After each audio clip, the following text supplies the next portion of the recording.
Como decía mi hermano Alberto, hoy vamos a entrar en un nuevo tema y se trata del tema del libro de Jueces. Y es algo muy importante porque el libro de Jueces podemos ver que Dios levantó grandes líderes. Pero conforme vayamos las 9 semanas viendo, el problema no era que Dios levantara grandes líderes, sino que el problema era el corazón del pueblo de Dios. Y eso es lo que vamos a ver, pero antes de hacerlo vamos a poner este tiempo en las manos de Dios. Amén. Padre, en el nombre de Jesús, una vez más, te venimos dando gracias por tu misericordia, por tu amor, por tu fidelidad. Y en esta mañana, Señor, nos dedicamos a escuchar tu palabra. Te pido, Dios, que abras nuestro entendimiento, abras nuestro oído y nuestro corazón para atesorar tu palabra, para escuchar de ti, para ser transformados a través de tu palabra, mi Dios. En este momento callamos cualquier ruido que quiera perturbar la atención que queremos ponerte a ti, mi Dios. Y traemos cualquier situación que tengamos, las ponemos en tus manos y recibimos la paz que solo tú nos puedes dar, mi Dios. Y la esperanza de saber, mi Dios, que tú escuchas nuestro clamor y escuchas nuestras peticiones, aún antes de que nosotros pidamos, dice tu palabra, tú ya las conoces. Te pedimos, Dios, que te encargue de esto mientras nosotros hacemos lo que dice tu palabra. Buscamos el reino de Dios y tu justicia para que tú te encargues entonces de eso. En el nombre de Jesús. Amén. Amén, amén, amén. Bueno, tuvimos un tiempo precioso estudiando sobre el Espíritu Santo y hoy empezamos 9 semanas sobre el estudio de Jueces. Pero antes de empezar el estudio, quiero iniciarlo con una pregunta. ¿Cómo se aleja una persona de Dios? Yo lo puedo decir porque yo viví eso y lo viví por varios años. Y les digo la verdad, alejarse de Dios es fácil, pero no sucede de inmediato. Alejarse de Dios es fácil cuando empezamos a decir, ¿qué tiene esto de malo? Y esa ha sido una de las grandes mentiras del diablo. Pero de verdad, ¿qué tiene esto de malo? Y queremos analizar nosotros las cosas cuando Dios ya lo ha dejado claro, porque tus caminos no son como mis caminos, dice, ni tus pensamientos como el mío. Nosotros no vivimos en una democracia con Dios, vivimos en una teocracia. Dios es el rey y Él gobierna y Él es soberano y Él dice lo que es bueno y lo que es malo. Pero siempre nuestro deseo es decir, pero eso no es tan malo, es peor lo que... Y empezamos a verlo todo tratando de negociar con Dios o tratando de ver qué es lo que yo puedo hacer. ¿Por qué? Porque es lo que yo quiero hacer. No negociamos con Dios las cosas que no me interesa hacer, porque fácilmente digo, pues yo no lo hago. Pero las cosas que sí quiero hacer, los tratamos de justificar cuando las hacemos. Y ese es uno de los grandes problemas. Entonces, ¿cómo se aleja una persona de Dios? ¿Cómo un creyente que amaba a Dios sobre todas las cosas termina viviendo una vida totalmente muerta espiritualmente? ¿Cómo una familia que comenzó edificado en los principios bíblicos termina desboronándose y apartándose de Dios? Y cómo una iglesia que pudo comenzar apasionada por Cristo y con el paso de los años se parece más al mundo que a otro lugar. ¿Cómo sucede? Sucede, como les digo, en un proceso. Así como la santificación es un proceso en el individuo, el camino hacia atrás, el que no avanza, retrocede en las cosas de Dios. Nadie se levanta una mañana diciendo, hoy voy a abandonar al Señor y voy a hacer lo que me dé la gana. Todo empieza despacio, con pequeñas decisiones, con pequeñas concesiones. Pero ¿qué tiene de malo eso? ¿Qué tiene? Tal vez malo para el hermano, para mí no. O dice él porque tiene problemas de adicciones, yo no las tengo. Eso no es malo para mí, malo para él, pero no para mí. Y empezamos a justificar todas esas cosas. Bueno, antes oraba, pero ahora ya Dios sabe. Ya conoce mi corazón, ya no necesito estar constantemente poniéndome en las manos de Dios. Yo ya sé que Dios me guarda. ¿Para qué voy a orar? Para pedirle que me guarde. Si ya sé que en su mano está conmigo. Y empezamos a tomar esta gracia de Dios y la libertad que Dios nos da de una manera deliberadamente sin el valor que se merece. Una actitud que dejamos de corregir. Decía alguien, somos como somos. Y ya no tratamos de corregir esas acciones que en realidad no son buenas. A veces tenemos palabras que decimos, bueno, así decían todos, así digo yo también. No corregimos el lenguaje. ¿Alguien? O el pecado que comienza a justificarse. Y poco a poco, sin darnos cuenta, nos vamos apartando de Dios. Nuestro corazón empieza a caminar conforme a los deseos de nuestra carne, el deseo de nuestra mente, y empezamos a hacer lo que queremos. Y si somos honestos, pues nos ocurre a todos nosotros. Pero cuando pensamos en el libro de Jueces, la mayoría recordamos algunos nombres famosos. ¿Quién no se acuerda de Samson? Un hombre poderoso. Débora, wow. O quizás algunos dicen, a mí me encanta la historia de Gedeón. Son historias muy bonitas, inspiran. Pero no estudiemos el libro de Jueces como buscando héroes.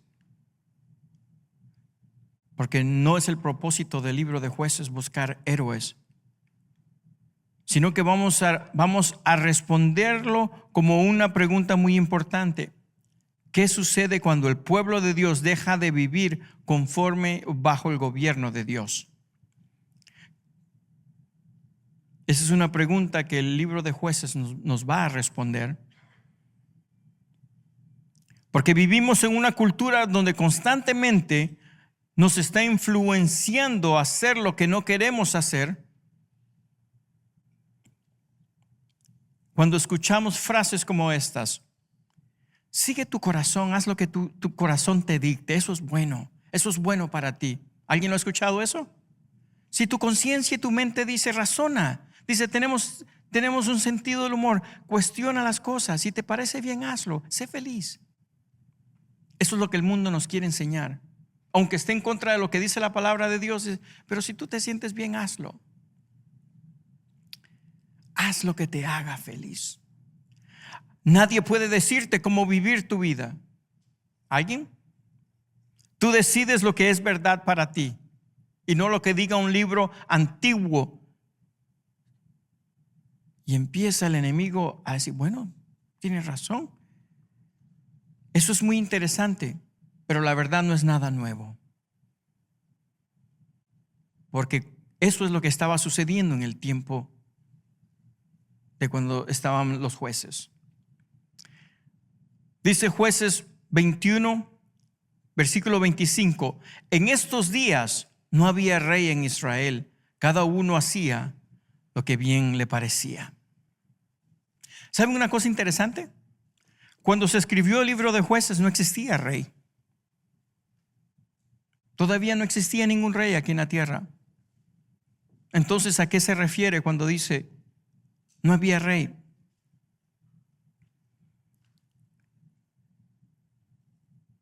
Significa que el rey era Dios y habían decidido ellos que ya no iba Dios a ser su rey. Y puede quizás ser la decisión de muchas personas.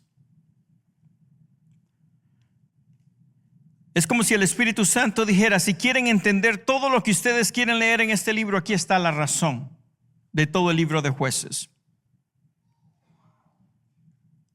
Porque Israel todavía no tenía ningún rey humano, su rey era Dios y ellos estaban tomando la decisión de decir, ya no quiero que seas nuestro rey. Pero Dios fue quien sacó al pueblo de Dios de Egipto. Él abrió el mar rojo y los alimentó durante 40 años. Fue Dios quien derribó los muros de Jericó y el que entregó la tierra prometida, pero ahora decían, ya no queremos rey. Pero Dios nunca dejó de ser rey, simplemente que ellos ya no querían. El pueblo de Dios dejó de vivir como si Dios fuera su rey. Y cuando dejaron de reconocer la autoridad de Dios, cada uno comenzó a vivir la vida como mejor le parecía. Y ahora ya no preguntaban qué es lo que quiere Dios de nosotros, sino que qué queremos nosotros ahora. Y esa diferencia cambió totalmente la historia de Israel y sigue cambiando nuestra historia. El gran problema no fue la falta de líderes, porque Dios envió líderes no perfectos, pero envió grandes líderes. Israel tuvo buenos jueces. Israel tuvo hombres valientes que enfrentaron al enemigo y le dieron la victoria, mujeres llenas de fe y sabiduría, y tuvo personas usadas poderosamente por Dios. Pero el corazón del problema era el problema del corazón. Porque un cambio de líder nunca pudo cambiar ni producir un cambio de corazón en las personas. Y eso sigue siendo cierto para el día de hoy. Nuestra esperanza nunca debería de ser, ni ha estado, ni será en un hombre humano, en un líder humano, perdón. Nuestra esperanza siempre ha estado en nuestro verdadero Rey, porque vive y reina para siempre. Él es nuestro Rey. Para entender este capítulo tenemos que regresar unos años atrás, cuando Josué, ¿se recuerdan? Josué y Caleb fueron a ver la tierra prometida. Dios levantó esos grandes líderes totalmente distintos a las personas que fueron enviados para revisar la tierra. Y encontramos uno de los versículos más tristes del Antiguo Testamento. Y cuando dije, vio el pueblo de Dios abrir el mar rojo, ando con un poquito de gracia. La que vio el mar abrirse, vio la mano de Dios alimentarlos y hacer todos estos grandes milagros. Murieron y ahora venía una nueva generación. Por eso es la importancia de cómo traemos a los niños, la nueva generación detrás de nosotros, cómo los educamos, cómo los enseñamos a entregar su vida a Dios, a conocer a este Dios al cual nosotros adoramos hoy. Quizás nosotros no lo hicimos cuando éramos niños porque nuestros padres no lo hicieron, pero ahora nosotros conocemos. Es nuestra responsabilidad traer la nueva generación, nuestros hijos, de acuerdo a los estatutos de Dios. Pero eso no sucedió aquí. Dice Jueces 2:10, dice, después de que murieron todos los de esa generación, creció otra que no conocía al Señor ni recordaba las cosas poderosas que Él había hecho por Israel. Y aquí viene algo muy interesante.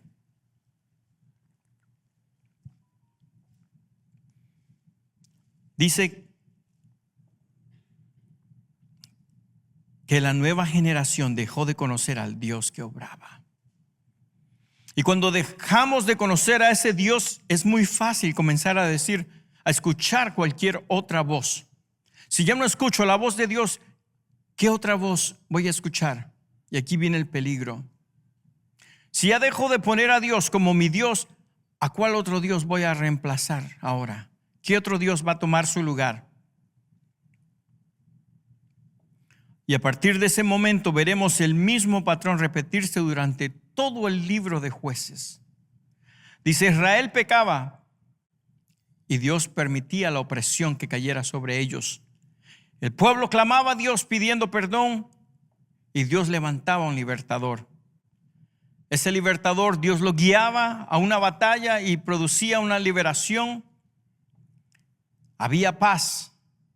Pero cuando el juez que Dios levantaba moría, el pueblo volvía a apartarse de Dios y el ciclo comenzaba una y otra vez y otra vez y otra vez.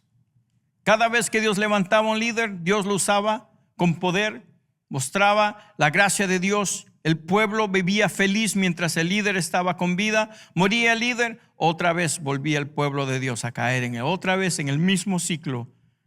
Cuando ya los oprimía el enemigo, venían ellos delante de Dios a pedir perdón, a clamar, Señor. ¿Y les recuerda algo?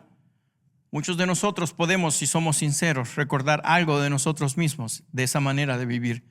Cuando nos encontramos en situaciones difíciles, vamos a Dios, Señor, alguien, yo lo he hecho. Ayúdame, Padre, ayúdame, Señor.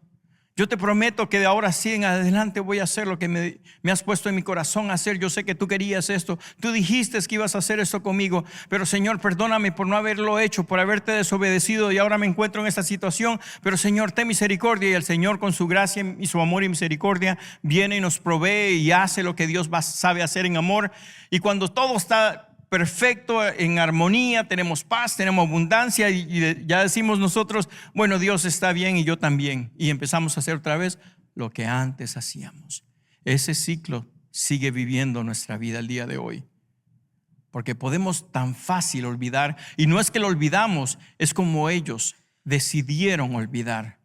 Porque nadie de nosotros, si somos sinceros, va a decir, bueno, Dios nunca me ha ayudado.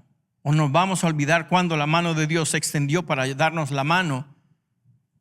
Pero simplemente decidimos voluntariamente olvidar esas cosas. Durante toda esa serie vamos a ver ese patrón. Pero aquí quiero hacerles una pregunta. ¿Por qué sucede eso? ¿Por qué siempre terminamos igual? Si Dios levantó buenos jueces, entonces ¿por qué el pueblo nunca cambiaba? ¿Y por qué nosotros no cambiamos? La respuesta es sencilla. Porque los jueces podían liberar al pueblo de sus enemigos, pero no podían cambiar el corazón del pueblo. Y mientras no vengamos delante de Dios y nos humillemos delante de Dios, nunca vamos nosotros tampoco a cambiar nuestro corazón. Y ese es el mensaje central de la serie del libro de Jueces. Y ahora surge otra pregunta. ¿Qué hace Dios cuando su pueblo se aparta de Él? Si ustedes fueran, no lo son, ni Dios con letra minúscula. Pero si ustedes fueran Dios, ¿qué harían ustedes? ¿Destruir a todos esos ingratos? ¿No más? ¿Qué harían ustedes? Si Dios le diera por un segundo ese poder, ¿qué harían ante tal situación? Cuando usted ha hecho tanto, los ha liberado, les ha mostrado esa misericordia, ha hecho todo, y de repente dicen, ya no quiero más nada contigo. Nos duele a nosotros, tenemos una amistad que le hemos dado hasta todo de nosotros. Un familiar, un hermano. Hemos hecho nos hemos sacrificado totalmente para darles una mejor oportunidad de vida. Les hemos dado lo mejor de nosotros y después terminan hablando mal de nosotros. ¿Qué hacemos? Nos duele, ¿verdad? Y así era Dios. Decía, todo lo que he hecho por este pueblo. Y ahora andan arrodillándose ante un Baal, haciendo cosas, hablando mal. Es triste. Si somos sinceros, nosotros somos de la misma manera. Cuando no hay un corazón transformado y dado a Dios, podemos ser de la misma manera. ¿Están cayendo piedras en el techo de nosotros o no? Yo pienso que sí, algunas, porque también me están cayendo, las estoy oyendo en mi techo también. Gloria a Dios por eso, porque las recibimos. Y entonces comenzamos ahora sí, la introducción fue gigante. Primer punto, Dios nos muestra entonces la seriedad del pecado. Ese es el punto número 1. Jueces, capítulo 3, versículo 7 dice, hicieron pues los hijos de Israel lo malo ante los ojos de Jehová y olvidaron a Jehová su Dios y sirvieron ¿a quiénes? A los Baales y a las imágenes de acera.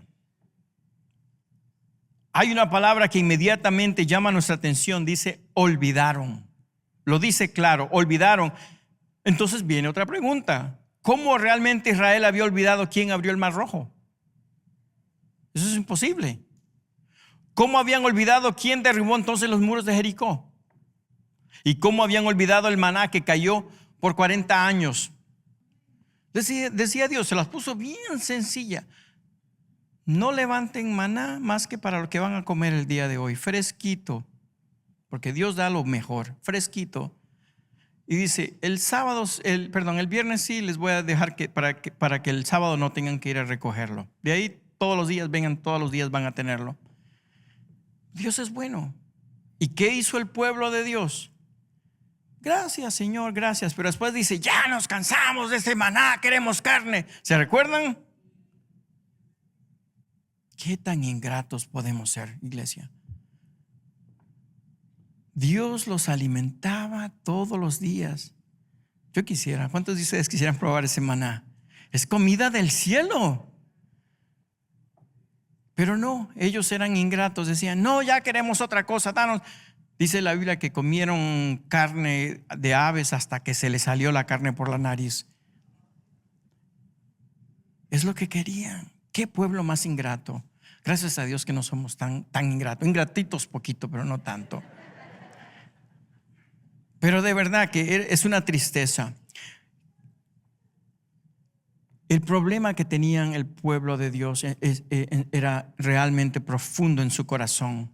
La palabra olvidar aquí significa mucho más que dejar de recordar un hecho. Significa dejar de vivir teniendo a Dios en el centro de sus vidas. Todavía sabían que era Dios, pero decían, no queremos nada con Dios. Tal vez dice usted, ¿cómo lo sabe? Quizás no lo oí decir, pero se ven en sus acciones. Simplemente dejaron de darle su lugar a Dios. Y cuando Dios deja de ocupar el lugar, dice que siempre otra cosa va a ocupar el lugar en nuestro corazón. ¿Quiénes eran el Baal? El Baal era un dios de la fertilidad y de la prosperidad para los pueblos cananeos. O sea que empezaron a copiar otras culturas, ver a otros para poder hacerlo de ellos. Aser era la diosa relacionada con la fertilidad y la inmoralidad sexual. En otras palabras, Israel comenzó a adoptar la religión, los valores y la manera de vivir de las culturas que los rodeaba. Ya no eran ese pueblo apartado de Dios, que los quería Dios, que los bendecía. Ahora ese lugar, en lugar de influenciar a una cultura hacia Dios, ahora la cultura comenzó a influenciarlo para que se alejaran de Dios. ¿Familiarizados con eso? Porque es exactamente lo que sucede todavía. Vivimos en un tiempo donde el mundo constantemente intenta decirnos cómo pensar, cómo definir el éxito. ¿Cuál es el éxito para ellos? Es totalmente distinto al de nosotros. Cómo vivir la sexualidad, cómo formar una familia, cómo crear a nuestros hijos. Y la pregunta sí viene a ser la misma. ¿Quién gobierna entonces nuestro corazón? ¿Qué hacemos? Porque el problema fue que Israel dejó de adorar a Dios y de vivir de acuerdo a lo que Dios decía. Y cuando dejamos de adorar a Dios, siempre terminamos adorando otra cosa. Adoramos el dinero, el trabajo, personas del deporte, de la televisión, de la farándula, aprobación de los demás, una carrera, un trabajo. Eso nos define. Eso es para nosotros nuestro Dios. Incluso nosotros mismos, ¿cómo me veo? Y empezamos a buscar vernos nosotros como una prioridad antes que cualquier otra cosa que de verdad debería de tener una prioridad. Y no les digo que no nos cuidemos nuestra apariencia. Somos el templo del Espíritu Santo y tenemos que cuidarlo. Pero no puede ser que nuestro Dios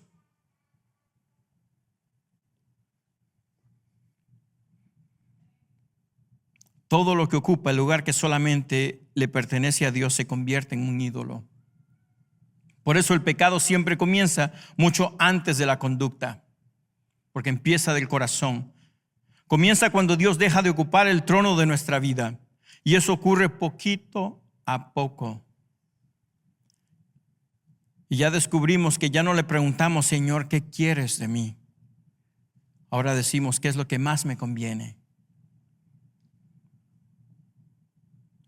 Vivimos una vida donde no nos preguntamos qué es mejor para mí, sin darnos cuenta que estamos viviendo exactamente lo que dice Jueces 21-25, que dice: en esos días no había rey en Israel, cada uno hacía lo que mejor le parecía.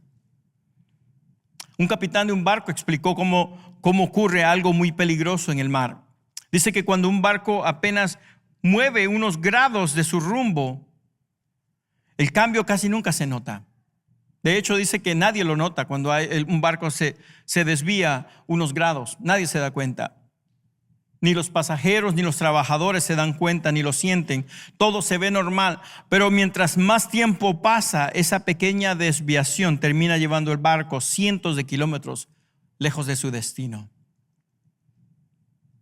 Nadie grita, nadie hace una maniobra brusca. Simplemente dejan que las cosas sigan su rumbo. Y al final es una catástrofe. Y eso mismo ocurre con nuestra vida espiritual. Casi siempre comenzamos alejándonos con pequeñas desviaciones. Hoy no voy a ir a la iglesia. Ya fui la semana pasada. Dice Jueces 3:8: y la ira de Jehová se encendió contra Israel y los vendió en manos de Cusán Risataim, rey de Mesopotamia, y sirvieron a los hijos de Israel a Cusán Risataim 8 años. Nombres, deberían de poner otros nombres más fácil, ¿verdad? Y dice que Dios permitió que Israel fuera oprimido, ¿cuánto? 8 años. Dios sabía que si Israel seguía caminando lejos de Dios, terminaría destruyéndose. Así que permitió que experimentaran las consecuencias de sus decisiones, de sus errores y de su pecado. Y como un padre que toma por fuerza a un hijo cuando va hacia el tráfico para que no lo golpee, un carro dice que lo agarra con fuerza aunque al niño lo lastime o el niño no se sienta bien o lo avergüence, o sea lo que sea, el padre por amor defiende a este niño para que no se meta contra el tráfico que se está moviendo en la calle. Así Dios permitió que el pueblo de Dios sufriera las consecuencias de lo que estaba viviendo para ayudarle. Porque el Padre no actúa por crueldad, sino que actúa por amor. Y muchas veces Dios hace lo mismo con nosotros. Hay temporadas difíciles que Dios usa para llamarnos de regreso. Algunos podemos ser testigos de eso. Cuando hemos encontrado situaciones difíciles en nuestras vidas, ¿qué hacemos? Regresar a Dios. No porque haya dejado de amarnos, Dios nos permite que vayamos a esas situaciones, sino porque Dios las va a utilizar para nuestro bien, porque nos ama demasiado para dejarnos en esas situaciones donde nos encontramos. La disciplina nunca es el final de la historia. Nosotros somos testigos de eso. Pero cuando Dios corrige, siempre lo hace con el propósito ¿de qué? De restaurar nuestras vidas, de traer algo mejor. Y eso nos lleva al versículo siguiente, que ¿qué hace Dios cuando su pueblo reconoce su necesidad y le clama a Él? Y Él responde con misericordia. Me lleva al segundo punto que dice, Dios responde con misericordia cuando su pueblo clama. Jueces 3:9 dice, entonces clamaron los hijos de Israel a Jehová, y Jehová levantó un libertador a los hijos de Israel y los libró. Esto es, a Otoniel, hijo de Cenaz, hermano menor de Caleb. ¿Ese nombre les parece? Esa familia sí hizo lo que debía de hacer. Observemos las primeras dos palabras. Entonces clamaron. Aquí encontramos una de las verdades más hermosas de toda la Biblia. Dios siempre escucha a un corazón contrito y humillado. Clamaron y Dios respondió. ¿Por qué? Porque ese es el corazón de Dios. Nuestro Dios no disfruta disciplinando como muchos creen. Nuestro Dios disfruta restaurando a sus hijos. Ahí es bien el disfrute de Dios. La disciplina fue el camino, la restauración fue el destino. Y cada vez que vemos un clamor sincero en la Biblia, también vemos la mano de Dios moverse con misericordia. Y ese es el corazón de nuestro Padre Celestial. Esa es nuestra esperanza. El pecado nunca tiene la última palabra. La última palabra siempre le pertenecen a la misericordia de Dios. Y esa es una gran y hermosa verdad. Él responde con gracia donde nosotros esperaríamos el rechazo. Él responde con misericordia donde nosotros merecíamos un juicio. Eso no minimiza el pecado, pero exalta la gracia de Dios. La iniciativa siempre comienza con Dios. No dice que Israel encontró un buen libertador. Dice que Dios proveyó la respuesta, hizo lo que el pueblo de Dios no podía hacer por sí mismo. Y eso es exactamente lo que Dios hizo en nuestras vidas.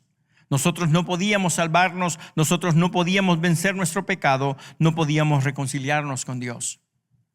Entonces Dios hizo lo que nosotros no podíamos hacer, envió a su Hijo. Dios siempre toma la iniciativa en todas las situaciones.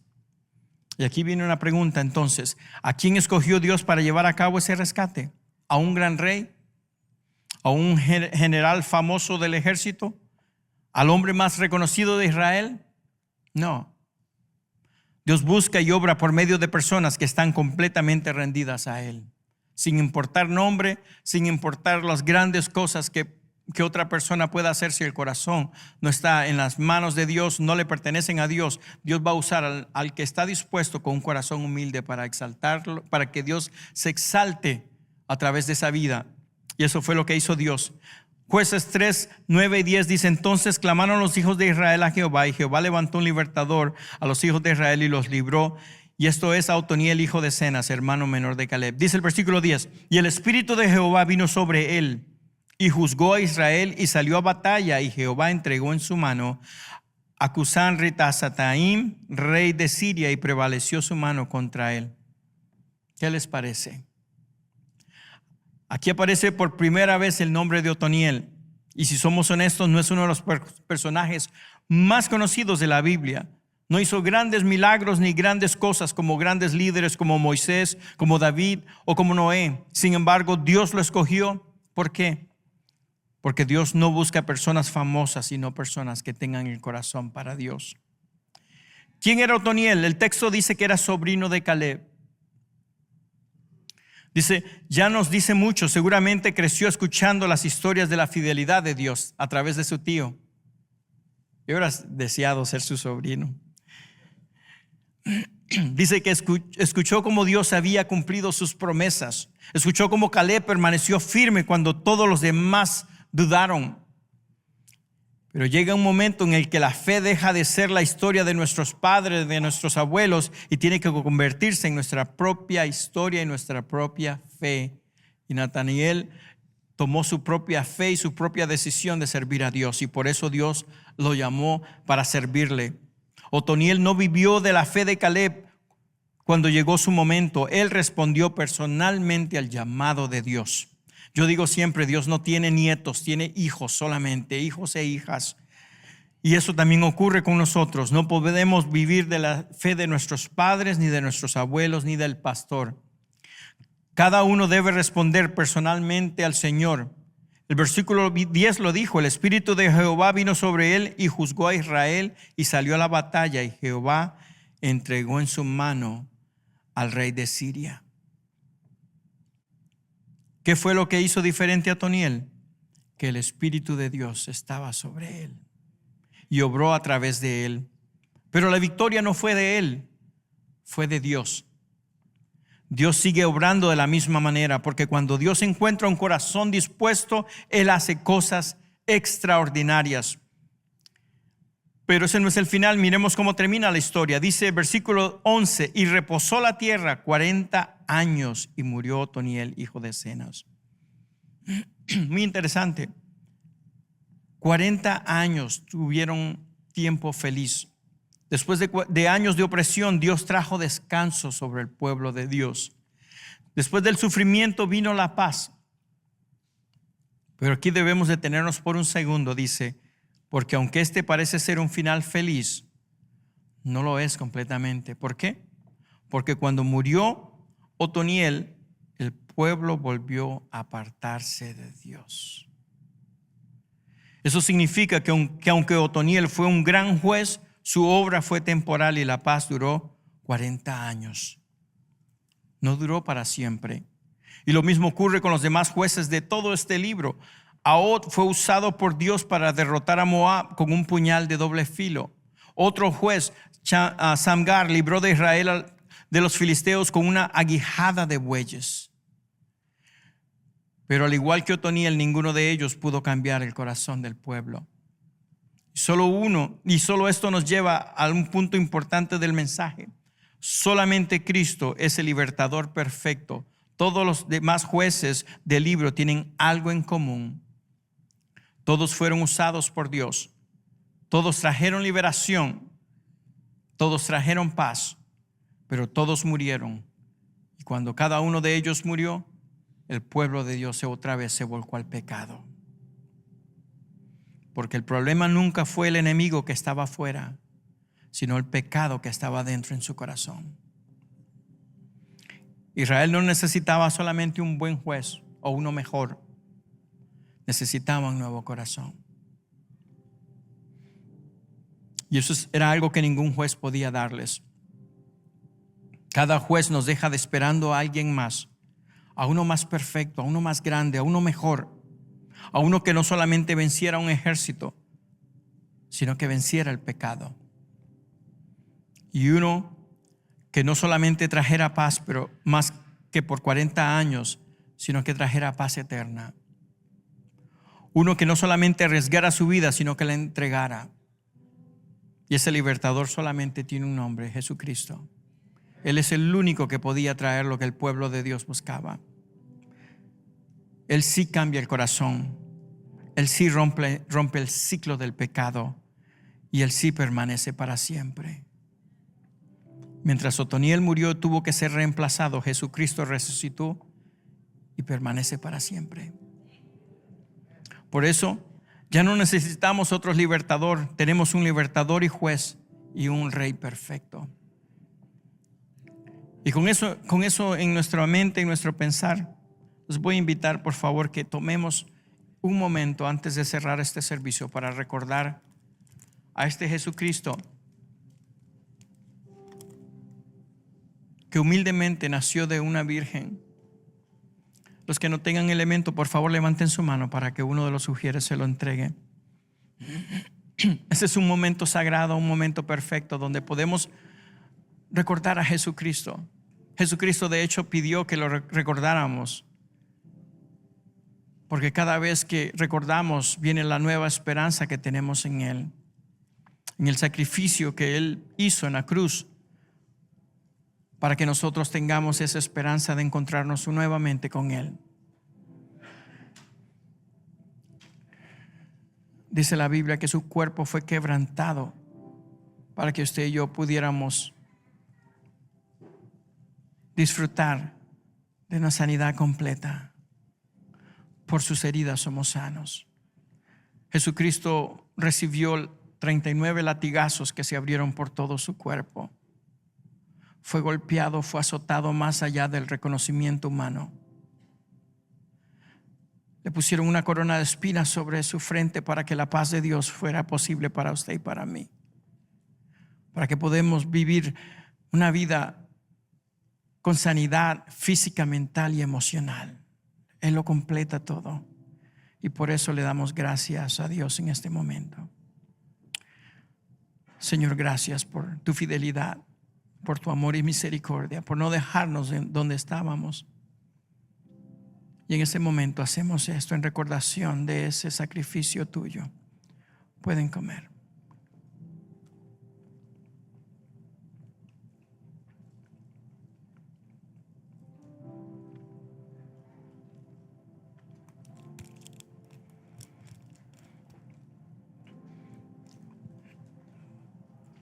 Dice la Biblia que sin derramamiento de sangre no hay remisión de pecados.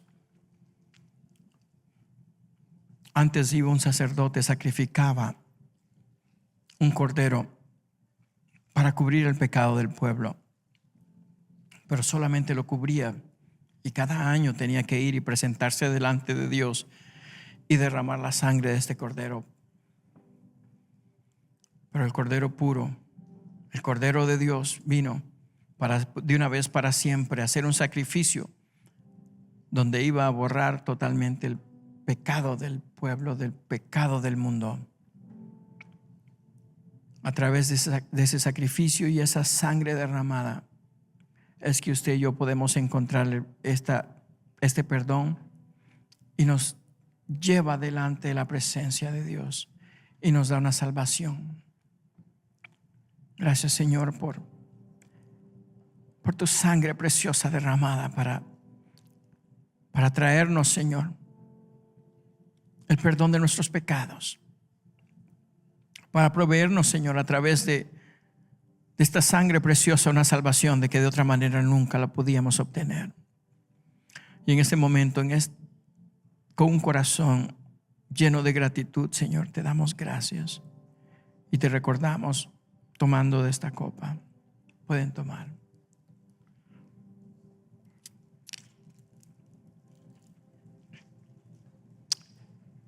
Gracias, Señor, que podemos recordar tu sacrificio, tu muerte, pero también tu resurrección.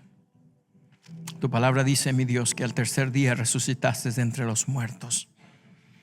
Y ahora vive y reinas para siempre. Estás sentado a la diestra de nuestro Padre Celestial. Te doy gracias, mi Dios, por darnos la fortaleza y la sabiduría para poder llevar a cabo el plan perfecto para cada uno de nosotros, en el nombre de Jesús. Amén. Amén.